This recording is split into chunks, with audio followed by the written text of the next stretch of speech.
धन्यवाद श्रीमती अर्चना संतोष।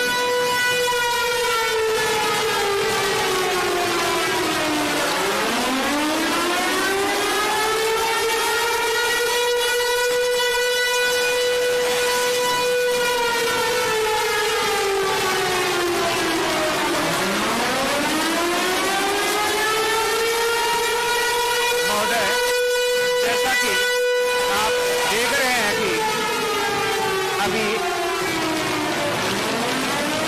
ऐसा simulation create किया गया है, ये माना जाता है कि शत्रु देश द्वारा एयर स्ट्राइक कर दिया गया है, जिस कारण से ब्लैकआउट घोषित किया जाता है और सारी लाइटें बंद कर दी जाती हैं।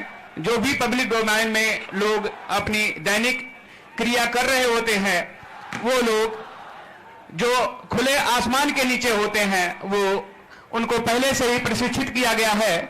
वो लोग लेट जाते हैं या नजदीकी शेल्टर में आश्रय लेने की कोशिश करते हैं। इसी कार्रवाई को आपके सामने प्रदर्शित किया जा रहा है। जैसे ही शत्रु का हवाई हमला का खतरा टल जाता है, तो एयर कंट्रोल द्वारा मैसेज मिलता है, एयर रेड ग्रीन, अर्थात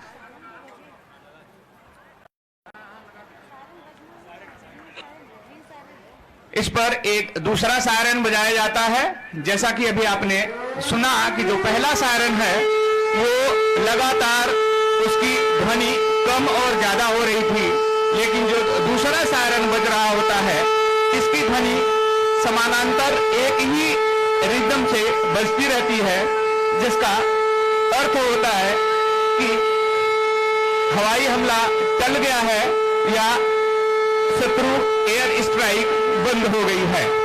इसी कार्रवाई का आपके सम्मुख प्रदर्शन किया जा रहा है।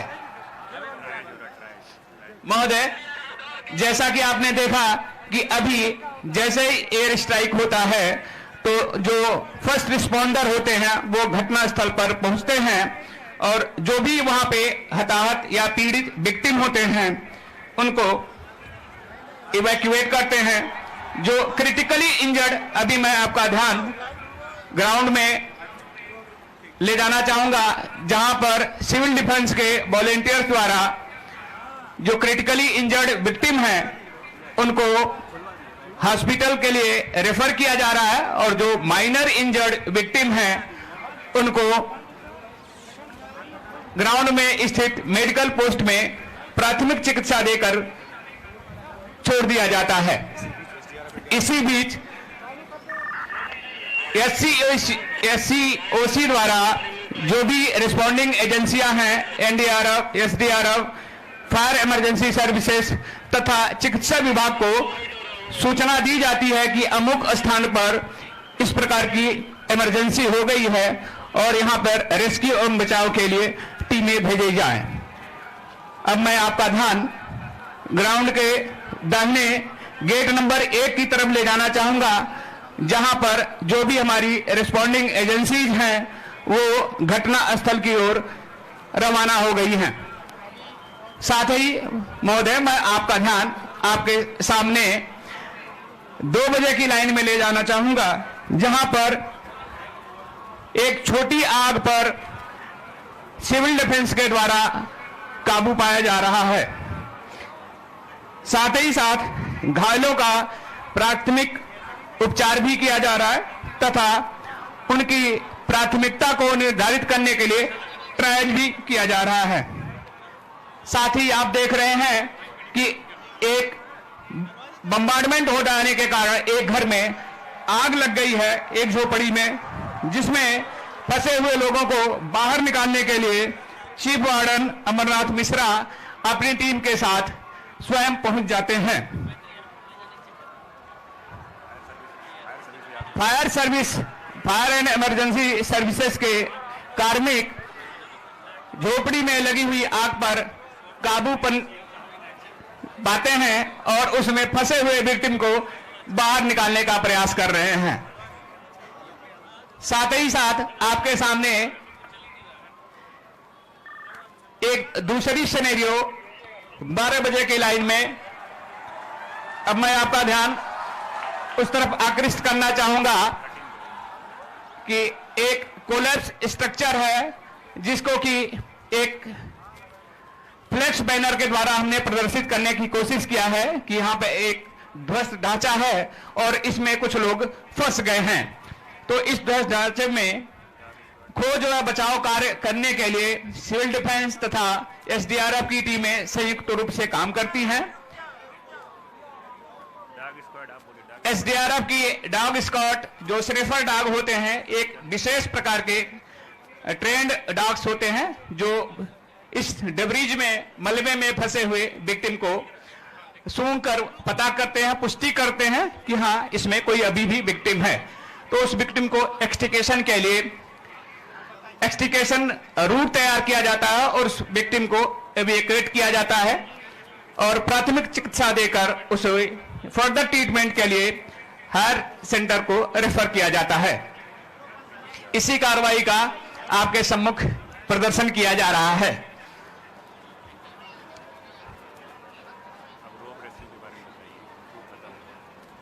महोदय, साथ ही एक क्षतिग्रस्त व्हीकल है जिसमें कुछ विक्टिम फंसे हुए होते हैं। साथ ही साथ एसडीआरएफ की टीम उस क्षतिग्रस्त वाहन से विक्टिम को भी बाहर निकालने का प्रयास करती है।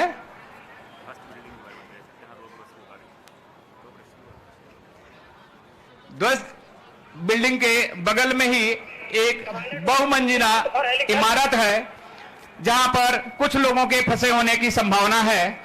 तो एसडीआरएफ की टीम द्वारा वहां पर जंपिंग कुशन लगा करके कुछ लोगों को जंपिंग कुशन पर जंप कराया जाता है तथा कुछ लोगों को रोप रेस्क्यू के माध्यम से बाहर निकालने का प्रयास किया जा रहा है। एक बिल्डिंग अभी आपके सामने रोप रेस्क्यू मेथड द्वारा नीचे उतारा जा रहा है।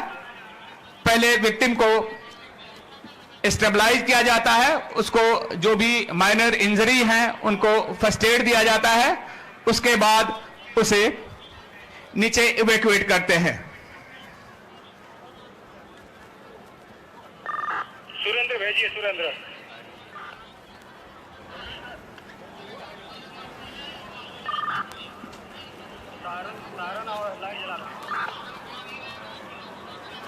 महोदय, जैसे ही विक्टिम बाहर निकाल लिया जाता है उसको फर्दर ट्रीटमेंट के लिए हॉस्पिटल भेजा जाता है। महोदय, अब मैं आपका ध्यान ग्राउंड में के बाएं किनारे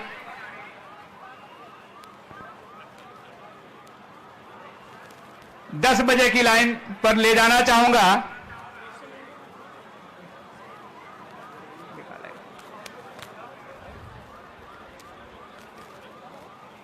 अभी जो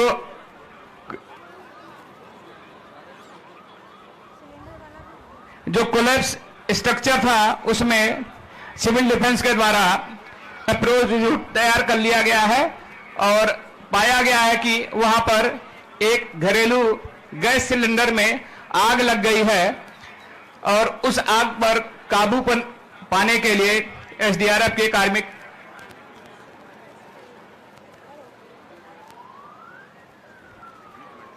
साथ ही साथ मैं आपका ध्यान बाईं तरफ 10 बजे ले जाना चाहूंगा जहां पर एक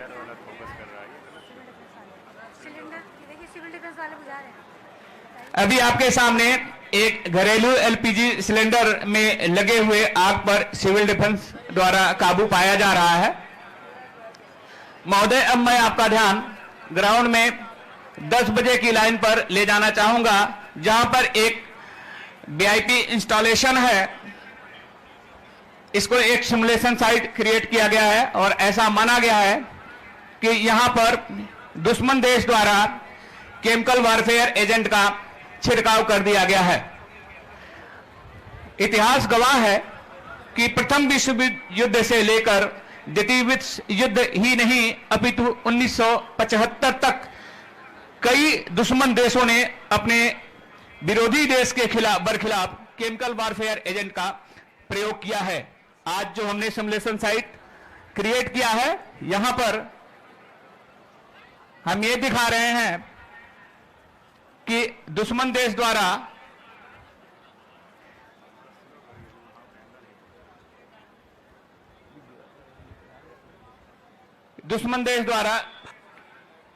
केमिकल वारफेयर एजेंट का छिड़काव कर दिया गया है। ये केमिकल वारफेयर एजेंट कई प्रकार के हो सकते हैं, जैसे blister agent, blood agent, nerve agent, incapacitant तथा डिफोलिएंट्स। अभी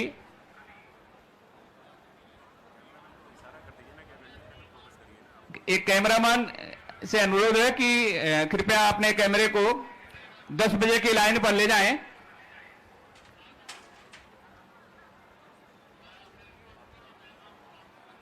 यहां पर एनडीआरएफ की टीम घटनास्थल पर पहुंच चुकी है और घटनास्थल पर पहुंचने के बाद टीम डिटेक्शन, इवैक्यूएशन तथा डिकंटामिनेशन की कार्रवाई करती है। सबसे पहले टीम डिटेक्शन की कार्रवाई करती है। डिटेक्शन टीम मार्च अप, इवैक्यूएशन टीम मार्च अप।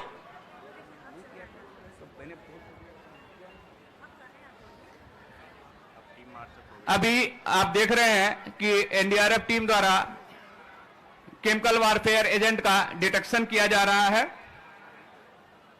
और जैसे ही डिटेक्ट हो जाता है कि यहाँ पे किस प्रकार के केमिकल वारफेयर एजेंट का छिड़काव हुआ है, पब्लिक डोमेन में उस प्रकार से उससे बचने के लिए सुरक्षात्मक दिशा निर्देश जारी किए जाते हैं। जैसा कि आपने अभी सुना कि डिटेक्शन टीम द्वारा पता किया गया और पता चलता है कि यहां पर नर्व एजेंट का छिड़काव किया गया है। महोदय, नर्व एजेंट एक ऐसे एजेंट होते हैं, इनमें ऐसे केमिकल्स होते हैं जो सरीन, सोमान तथा टाबुन होते हैं, जो कि जहां पर भी छिड़काव कर दिए जाते हैं उस पर्टिकुलर एरिया में जो भी लिविंग एनिमल्स हैं उनकी कार्य क्षमता को वो डिक्रीज कर देते हैं, कम कर देते हैं। इसके जो लक्षण एवं पहचान है,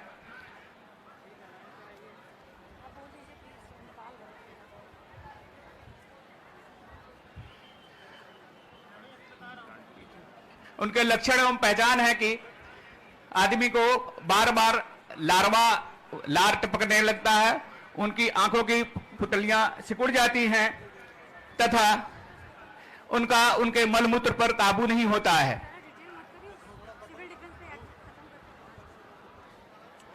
जैसे ही डिटेक्शन हो जाता है, टीम द्वारा इवैक्यूएशन की कार्रवाई की जाती है। जैसे ही विक्टिम इवैक्यूएट कर लिए जाते हैं, जो क्रिटिकल इंजर्ड विक्टिम होते हैं उनको पहले से एयर मार्क्ड सीबीआरएन हॉस्पिटल में ट्रांसपोर्ट कर दिया जाता है और जो माइनर इंजर्ड विक्टिम होते हैं उनको पहले डिकंटामिनेट किया जाता है, जिससे कि कंटामिनेशन पब्लिक डोमेन में न फैलने पाए।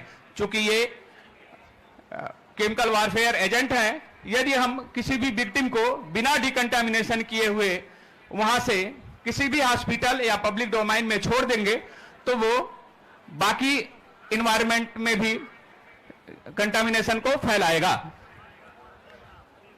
कंटामिनेशन प्रोसेस 9 स्टेप में डिकॉन किया जाता है।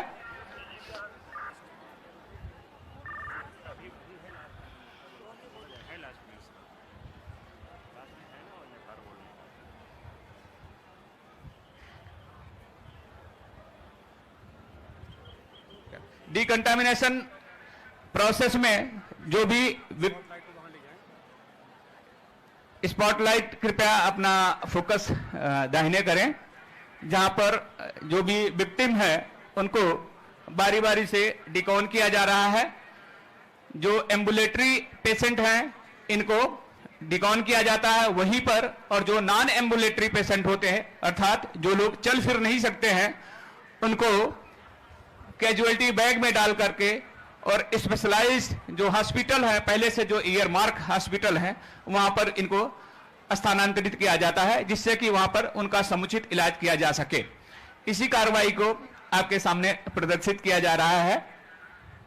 जैसे ही डिकॉन हो जाता है महोदय, मैं अब आपका ध्यान सामने 12 बजे की लाइन में मेडिकल पोस्ट पर ले जाना चाहूंगा, जहां पर जो भी एम्बुलेटरी पेशेंट हैं या जो कम चोटिल विक्टिम है उनका सिविल डिफेंस चिकित्सा जो स्वास्थ्य डिपार्टमेंट है उनके द्वारा एनडीआरएफ तथा एसडीआरएफ के जो डॉक्टर्स का पैनल है उनके द्वारा उनका इलाज किया जाता है, तथा जो गंभीर रूप से घायल रोगी हैं उनको फर्दर ट्रीटमेंट के लिए आगे रेफर कर दिया जाता है। यहां पर यह मॉक एक्सरसाइज संपन्न होती है। अब मैं अंत में श्रीमती अर्चना सतीश को आमंत्रित करना चाहता हूं कि आप आए और मंच को संबोधित करें। धन्यवाद। नागरिक सुरक्षा से संबंधित ये मॉक ड्रिल हम सब ने देखी और अब मैं माननीय मुख्य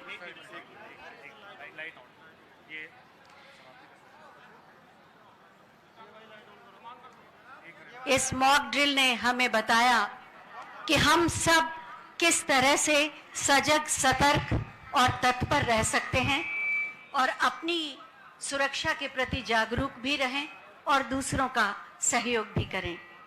और अब मैं माननीय मुख्यमंत्री महोदय से बहुत ही आदर के साथ अनुरोध करूंगी कि आज के इस महत्वपूर्ण अवसर पर अपने मार्गदर्शन से हम सबको कृतार्थ करें। आप सबकी जोरदार तालियों के प्रणाम के साथ। भारत माता की, भारत माता की, भारत माता की। आज के इस मॉक ड्रिल के इस कार्यक्रम में civil defence, NDRF, SDRF, Uttar Pradesh police, विभिन्न सामाजिक संगठनों के सहयोग से जो एक अभी मॉक ड्रिल का यहां पर प्रदर्शन हुआ है, इस कार्यक्रम में उपस्थित उत्तर प्रदेश सरकार में मंत्रिमंडल के मेरे वरिष्ठ सहयोगी, लखनऊ के प्रभारी मंत्री श्री सुरेश कुमार खन्ना जी, प्रदेश के जल शक्ति मंत्री श्री स्वतंत्र देव सिंह जी, माननीय सांसद श्री ब्रजलाल जी, माननीय विधायकगण श्री योगेश शुक्ला जी, अमरीश कुमार जी, ओपी श्रीवास्तव जी, अवनीश कुमार सिंह जी, प्रदेश के पुलिस महानिदेशक श्री प्रशांत कुमार जी, प्रमुख सचिव गृह श्री संजय प्रसाद जी, पुलिस महानिदेशक नागरिक सुरक्षा श्री अभय कुमार प्रसाद जी, आज के इस कार्यक्रम में उपस्थित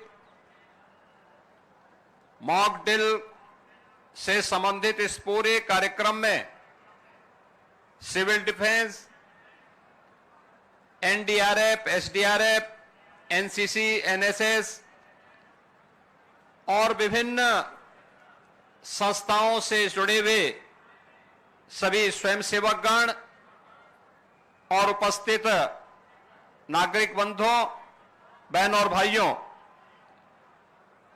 मैं सबसे पहले मॉक ड्रिल कार्यक्रम में भारत माता के महान सपूतों, तीनों सेनाओं के द्वारा देश के गौरव को आगे बढ़ाते हुए पहलगाम की आतंकी घटना का जिस बहादुरी के साथ कल रात्रि को जवाब दिया गया है, इसके लिए तीनों सेनाओं के साथ ही देश के यशस्वी प्रधानमंत्री जी का हृदय से अभिनंदन करते हुए उत्तर प्रदेश की जनता जनार्दन की ओर से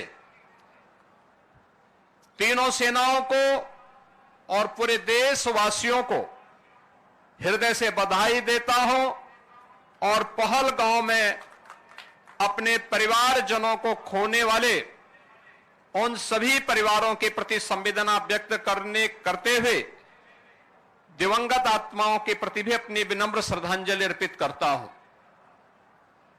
बहनों और भाइयों, ऑपरेशन सिंदूर उन बहन और बेटियों के प्रति प्रधानमंत्री मोदी जी और देश की सेना की एक संवेदना है। जिन लोगों ने भारत की बहन और बेटियों के सिंदूर को छीनने का दुस्साहस किया था, कल की स्ट्राइक में उन्हें अपना खानदान खोना पड़ा है और दुश्मन के काराना हरकतों का जवाब ये नया भारत इसी मजबूती के साथ देगा। यह प्रधानमंत्री जी ने पहले दिन ही देशवासियों को आश्वस्त किया था और कल की घटना में एक बार फिर से नए भारत ने यह साबित भी किया है। आपात स्थितियों में नागरिक कर्तव्य क्या होने चाहिए, उन कर्तव्यों के प्रति आगाह करने के लिए पूरे देश के अंदर और उत्तर प्रदेश के अंदर भी मॉक ड्रिल का कार्यक्रम आज दिन भर चला है और इसीलिए हम सभी लोग आज इस मॉक ड्रिल का हिस्सा बनने के लिए एक नागरिक के रूप में आपके बीच में यहां पर उपस्थित हुए हैं। हमें भी अपने कर्तव्यों को समझना होगा। आज जब पूरा देश एकजुट होकर के भारत की बहादुर सेनाओं के पराक्रम का लोहा दुनिया मान रही है, तो हमें भी देश की सेनाओं के साथ सेना, अर्धसेना, पुलिस बल और उन सभी संस्थाओं के मनोबल को बढ़ाने के लिए पूरे मजबूती के साथ उनके साथ खड़ा होना होगा। ये मॉक ड्रिल का कार्यक्रम उसी का हिस्सा है। आपातकालीन कोई स्थिति ऐसी पैदा होती है, उन स्थितियों में हमारा दायित्व बनता है कि दुश्मन को कहीं भी कोई ऐसा अवसर न मिले, किसी विरोधी को कोई ऐसा अवसर न मिले जिससे जन धन की कहीं हानि हो। उससे बचाव करने के लिए क्या उपाय हो सकते हैं, आपने देखा होगा कि किस तरीके से क्रमबद्ध तरीके से सिविल डिफेंस ने, एनडीआरएफ ने आपके सामने उसका एक प्रदर्शन किया है। और यह केवल एनडीआरएफ या सिविल डिफेंस के लिए ही नहीं, केवल एनसीसी, एनएसएस, स्काउट गाइड या एसडीआरएफ या होमगार्ड या आपदा मित्रों के लिए ही नहीं, आम नागरिकों को भी इनके साथ जुड़ना पड़ेगा, देखना पड़ेगा, अपने कर्तव्यों के प्रति आगाह होना पड़ेगा। और यही वर्तमान समय में पूरे देश के प्रति प्रत्येक नागरिक का दायित्व बनता है कि देश पहला, हम देश के आन मान और शान के साथ किसी को भी खिलवाड़ नहीं करने देंगे।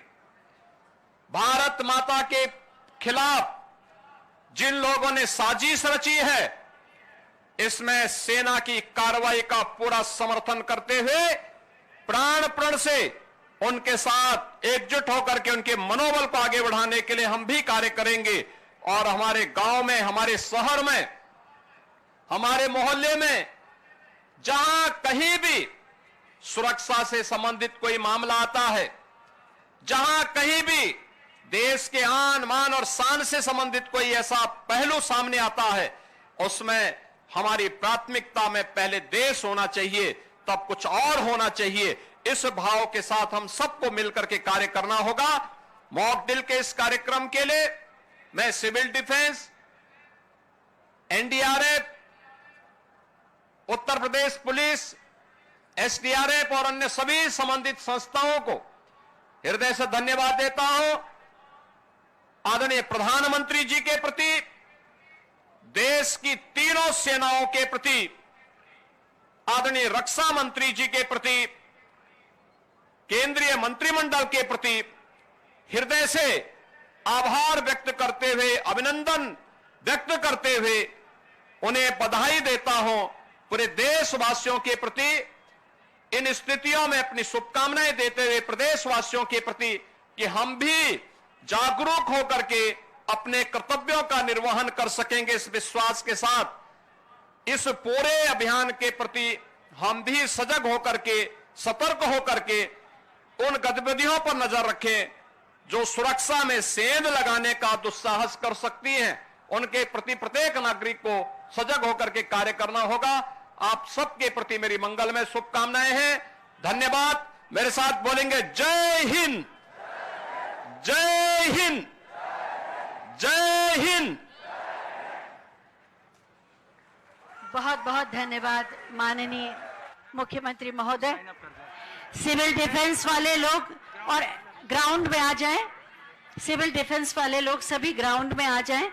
बहुत बहुत धन्यवाद माननीय मुख्यमंत्री महोदय, आपकी उपस्थिति के लिए, आपके सानिध्य के लिए और आपके मार्गदर्शन के लिए। आपका आना, आपका हमारे साथ इस अवसर पर रहना